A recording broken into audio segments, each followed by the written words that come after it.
Welcome to the Gabe Shudak Show, as our 78 overall senior tight end has been dominant. 37 catches, 567 yards on the season, and that is able to put him into the top category of receivers in the nation. He has been really good. He's gotten over 100 yards twice this year, and then he's had 2 games in which he's had 2 touchdowns. Jeremiah Tobias got his first start of the season, and he went off for 321 yards and 3 touchdowns as he looks to build on the momentum here in his senior season. We've been really solid. We're running the ball with a lot of success, and we're scoring a lot of points. We had 1 down performance against Tulane, but since that moment, we have gotten, hopefully the momentum back. As we'll be taking on our rivals in BYU today, as Martin Ventura is the quarterback out there for them, and he's not somebody that really looks good on paper. And it's going to be even more difficult seeing as how his top receiver, Sam McNitt, is going to be out for this game. Also, this defense is one of the weaker defenses that you're going to see in the new and improved Pac-12. Their secondary isn't bad, but their front 7 is not really anything to write home about, and I hope that we can take advantage of that poor front 7. But on the road for this game, the last time we were on the road was a heartbreaking loss against Tulane. BYU will have the football first as Martin Ventura will pump fake and set up the screen to the running back. It's going to be a pickup of about 8 to begin this game for BYU. That is Sateki Mauti at running back. Setting up the screen on 2nd and 2, and they're going backwards on that play. Somebody to keep an eye on the defense today is BJ Garrison, and Juan Lima picks up the sack to end this drive. But BJ Garrison, redshirt freshman linebacker, is getting the start today in place of Sean Meeks. I like what we've seen out of him so far this season. Here is Lincoln Bach on the punt return, and he's going to take this one left and up to the 25-yard line. And that's where senior quarterback Jeremiah Tobias will come out. Here's Daniel Jones now on 2nd down, and he's got the sidelines and a touchdown. How about Daniel Jones, the true freshman running back? He's making some plays, and he's not the fastest running back on the roster, but the acceleration, the burst that he has certainly makes him feel like he is. 1st down now, setting up the screen to the receiver, and it's a good pickup on 1st down to Raji. 2nd down and 1 now, 1 tight end in the ball game. Here's the give to the running back, and he will pick up the 1st down for BYU to the 27-yard line. 2 tight ends into the ball game now. Here's the give on 1st and 10, and Mike Perkins will be able to bring down the running back, a pickup of 4. How about Juan Lima on the TFL? A sack on the first possession, and now a tackle for loss, and that's going to bring up 3rd and 10. The curl route broken up by Miguel Catapano, our best corner. As we'll take over at the 41-yard line. Here's Tobias, sets up the screen to the tight end Shudak, and he'll pick up 4 yards. You know Gabe Shudak's going to receive a lot of targets, as Xavier Blunt takes the stretch on 3rd and 2 for a 1st down to the 42-yard line. A pickup of 8 on that play. Here's Tobias stepping up in the pocket. Jeremiah Tobias has a little bit of space, and he's going to scramble for 7.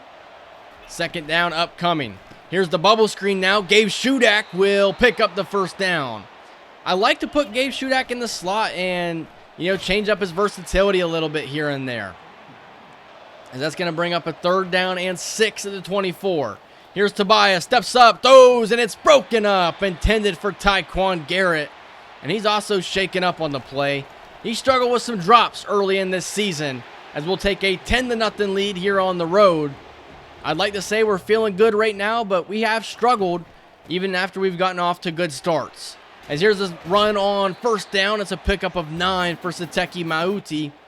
And that's going to bring up 2nd and short. Setting up the bubble screen now, and it's an excellent play by Eric Drake. I think he certainly competes for our best cornerback position. As here's a 3rd and 4, quarterback gets out of the pocket, and Ventura just throws it away. BYU's having some problems with the defensive looks that we're giving them at the moment. As Shudak will take the stick route for 5 yards. That's his 3rd reception of the 1st quarter. Blunt on 2nd and 5, and he picks up the 1st down. 1st quarter winding down here as we'll enter the 2nd quarter. As the defense jumps off sides, Tobias will have a free play, throws this one, it's caught by Shudak to midfield. And of course, you're going to decline the penalty after that one. But Gabe Shudak has become somebody that is nearly impossible to cover. As we play fake here, Tobias goes down, he's sacked as BYU with a huge play. That's going to bring up 3rd and 19 now. Tobias throws this one, it's caught by Haslam. He has space, but it runs out quickly. And that's going to bring up 4th and 7. And Utah State's hustling to the line, and there's some movement. And it's going to be called a false start on guard Ben Kendricks. They'll begin with the football now at the 25, and Mauti will pick up 5 yards to begin the possession. Here's Ventura, throws this one to the outside, and it's a tackle for a loss for Miguel Catapanu. And that brings up 3rd and 9. We show them the same look we've been showing them, and this one's going to be caught, but short of the first down marker. That's Jose Gregg picking up 8 yards on that play. As Xavier Blunt with the truck stick, and he picks up 8 on that one. 2nd and 2 now. Tobias drops back, throws this one. It's caught by Darrell Ferkser, and that moves the chains. Only 55 yards passing so far in this game, as Xavier Blunt fights his way through contact, only picks up 3 yards, and that'll bring up 3rd down. One tight end in the game now. Here's Tobias. Pressure in his face. Throws the comeback route, and it's caught by Sexton. But I think that he ran out of bounds. They're going to call illegal touching on that play. Tant is going to punt this one. It looks to fall inside the 10-yard line, and it'll be out of bounds at the 8. And that's where BYU will take over. Here's the give to the running back, and he picks up 5 yards. BYU desperately searching for some first downs here to try and get some momentum, as Imani Awesome will pick up the TFL. And that backs him up 3rd and 9 now. Martin Ventura, 4-man rush in the pocket, throws, caught by the running back, but well short of the first down marker. And BYU will have to punt again. As Alex Linkenbach fields this one at midfield, takes it to the outside. Linkenbach, a juke move as he's taken down at the 41-yard line. After a penalty, it'll be 1st and 17 now. Tobias will throw this one. It's caught by Sexton.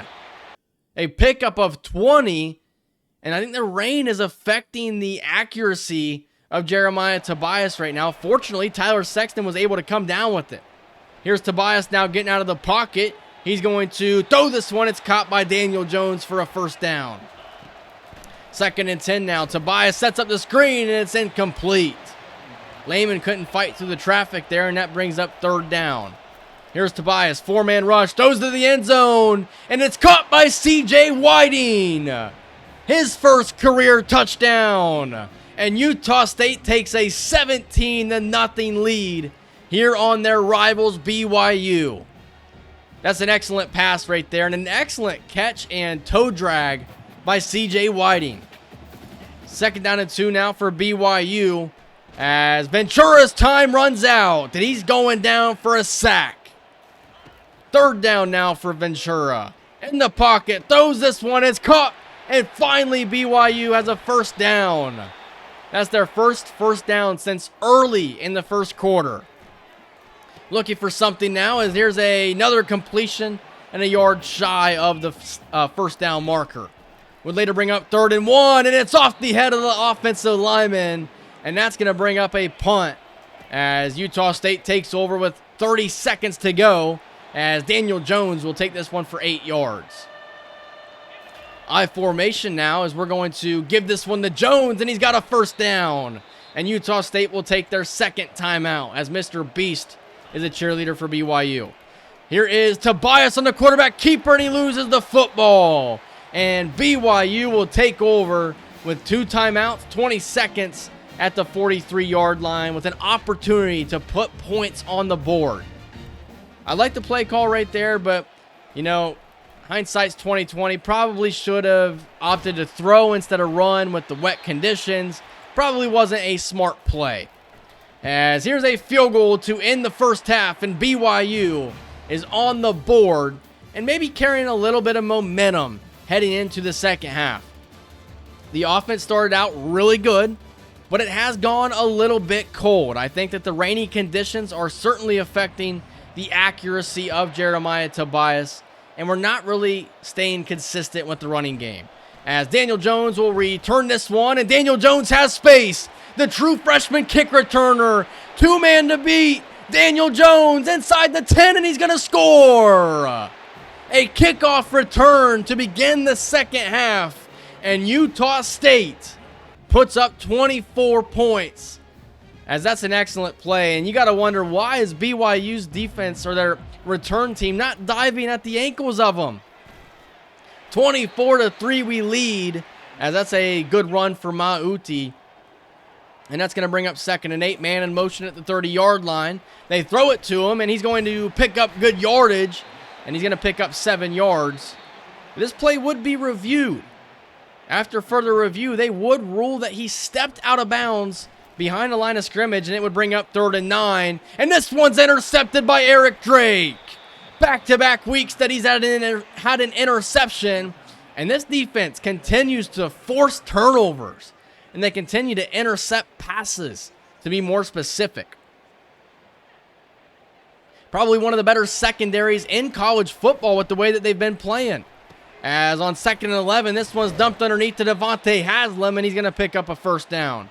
Looking to get some momentum going here in the passing game. It's been a little spotty here and there throughout this game as Gabe Shudak takes this one for 9 yards. Man in motion is Deshaun Layman. They throw this one out to Deshaun Layman. He's got space to the outside, and Layman's going to score.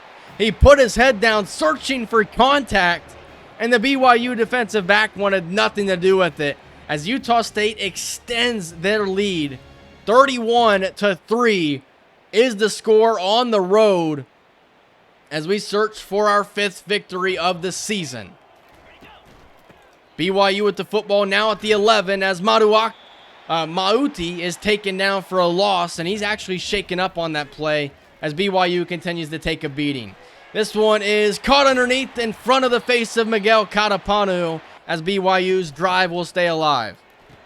Setting up the bubble screen now as this one's caught, and it's a pickup of 4. BYU needs to find some points and find them in a hurry as they trail by 28. As this one's intercepted by Eric Drake. His 3rd INT in the last 2 weeks. As Eric Drake's still on his feet and finally taken down at the 45-yard line.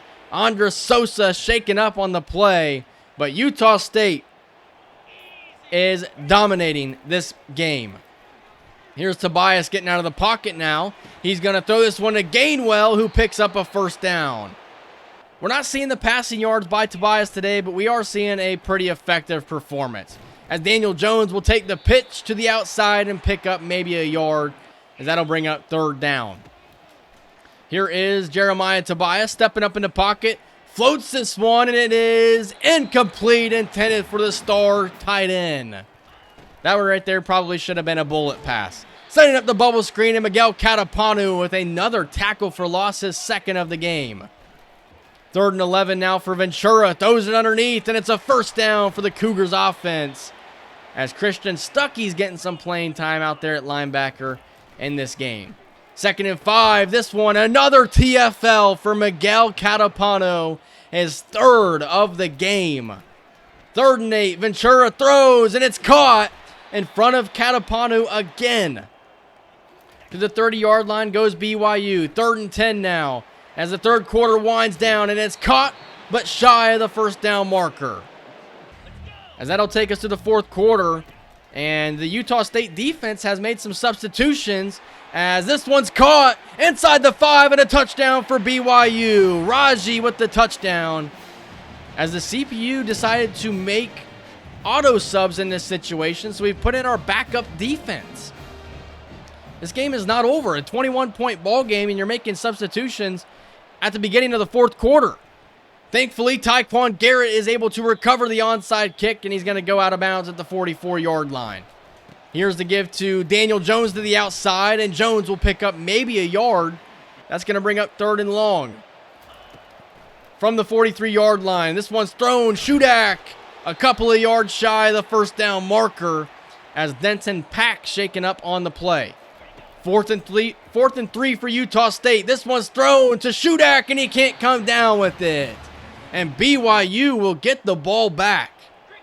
As they're driving down the field now to the 45-yard line they go. Here is Ventura stepping up in the pocket, throws the deep ball, and it is caught for a touchdown. Thomas Plummer with the score, and BYU has made this a two-possession game. You got to ask yourself, why are we making mass substitutions at the beginning of the fourth quarter? Or why are we making mass substitutions without me even knowing about it? At the 30-yard line now, 1st and 10 for Tobias. He throws this one. It's caught by Gabe Shudak, a pickup of 8, his 7th catch of the game. 2nd and 2 now, give to Xavier Blunt, and he has the first down to the 41-yard line. BYU looking for a huge defensive play. Here's Tobias, throws this one. It's a screen to Shudak on 1st down. He picks up 4. It's been a slow, grinded out type of performance for Gabe Shudak today. 2nd and 6, and Tobias goes down. A sack for Ash. And that's going to bring up 3rd and 8. Tobias throws this one, nearly intercepted. He didn't see the corner flying up to make a play, and BYU will take over the 28-yard line with 2:46 remaining in the game. Here is Ventura throwing this one deep, and it's caught in stride. Touchdown, BYU. A huge play for BYU, and they've made this a one-possession game. That's true freshman free safety out there in coverage. It's a cover 2. You need to be able to create pressure, but Antoine Darby, there's really not much you can do. In cover 2, that center of the field is going to be wide open. So now when they stop here, BYU could get the football back and tie this one up. 2nd and 11 now for Tobias. Throws this one. It's caught by Gabe Shudak as he picks up 8 yards. And that's going to bring up 3rd and 3. Here's Lehman up the middle, and he's got a first down. BYU will call their 2nd timeout with 1:53 to go. A first down would end it, and that's exactly what Deshaun Lehman's going to do. Utah State survives an incredible second-half comeback from BYU. More specifically, an incredible fourth-quarter comeback. It was 31-3 at one point, and BYU scored 21 unanswered to make this one interesting at the end. At one point, I was thinking, dang, we're up 31-3. This might be a 2-for-1 episode. And then BYU with Martin Ventura and Thomas Plummer just continued to make plays. I also don't think that we utilized Daniel Jones to his best potential in this game. He was clearly on fire with an early touchdown and then a kick return to begin the second half. He clearly had a hot hand, and we just didn't feed him. I think that's where we struggled. We continued to kind of force feed Gabe Shudak, and on a lot of instances on 3rd downs, we were looking for Shudak, and he was covered, and then time runs out, and you know what happens. You're forced to throw the ball away, you take a sack, or you force a pass to a covered receiver, and the pass falls incomplete. I think overall, I'm going to believe that the weather caused a lot of problems for Jeremiah Tobias today. Still completed 60% of his passes, didn't, turn the ball over. He did fumble it, but I'm not going to fault him too much for that. That's more of a play call mistake. But overall, 60% completion percentage, 2 passing touchdowns, didn't throw an interception. I think that the weather is what forced some of those poor throws. There was a lot of wobblers out there, and then there were a couple of mistakes that he made. Fortunately for us, that the weather affected their defensive backs as well, so I'm not going to be too critical of the way that he played. I still think he's the best quarterback for us moving forward, and we're going to continue to put him out there. Eric Hunter has committed. Carl Loudermilk has committed, so 2 four-star commitments here. And we're not done there. Jaquez Granger from Phoenix, Arizona has also committed. 3 4-star commitments in this episode, as finally it frees up hours to look at other players potentially.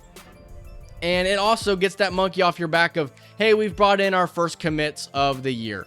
Scott Flavors is somebody we're still going after heavily, along with slot corner Kerry Smith, but we're seeing USC make some strides. Dalvin Kugbila is a 5-star prospect, the number 5 player in the country, and I think there's a good chance we could bring him in. He's a homegrown kid I think there's definitely a chance. And then Eric Bars, I think we're also still in a really good position for him. Oregon's making a push, but I think that we may be able to bring him in before Oregon's able to get that visit in. Martin Lamb, we are going to continue to try and work for the run-stopping defensive end. And then here you're seeing us do the visit for Larry Wooten. It's going to be a Week 11 visit. And we're going to go with playing style. I don't know if I actually like Larry Wooten. I'm going to scout some different quarterbacks later on. But how about Coco Kimball? 6'6", 282. He has speed. He has the power rushing upside. He has the strength to potentially even move inside and, passing downs. Defensively, we are intercepting a lot of passes. Eric Drake has 4. Andres Sosa and Mike Perkins each have 3. We are tied for first in the country with 13 defensive interceptions. And that is what I want to focus on in the next episode. I want to highlight this dominant secondary that continues to force interceptions and see if we can't force some more against 2-4 Arizona State. This part of our schedule is against some easier opponents. The back half of the year, we're going to have to face Washington State, who we have struggled with in this series. And then we're going to have to face teams like Notre Dame, and I believe even Memphis is on the schedule. But that's going to do it for this episode. I hope you guys enjoyed it. If you did, leave a like, comment, subscribe, and I will see you guys in the next one. See ya.